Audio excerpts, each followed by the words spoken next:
இங்கு நம்முடைய ஜீவா அவர்களும் மகாத்மா காந்தி அவர்களும் சந்தித்த நினைவை போற்றத்தக்கக்கூடிய வகையில அவர்களுக்கு திறந்து வைத்து அதே நேரத்தில் அவருடைய பெயரால் ஒரு மணிமண்டபம் அரசின் சார்பில் அமைக்கப்பெற்று அதனுடைய திறப்பு விழா நிகழ்ச்சி இனிதே நடந்திருக்கிறது.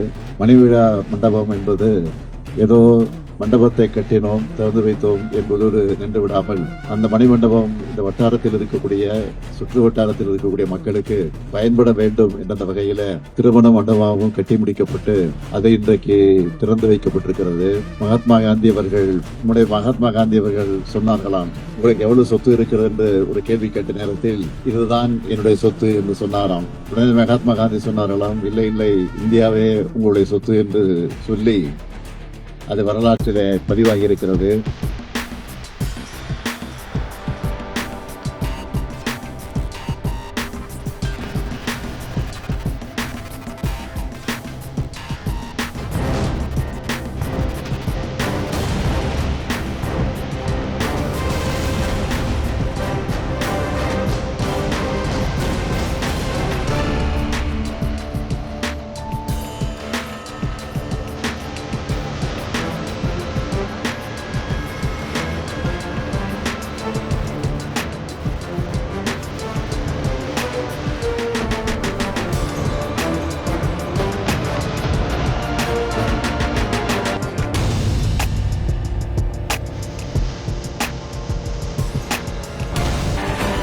இந்த நிகழ்ச்சியில கலந்து கொண்டமைக்காக நான் அத்தனை பேருக்கும் நன்றி நன்றி நன்றி என்று கூறி என் உரையை நிறைவு செய்கிறேன்.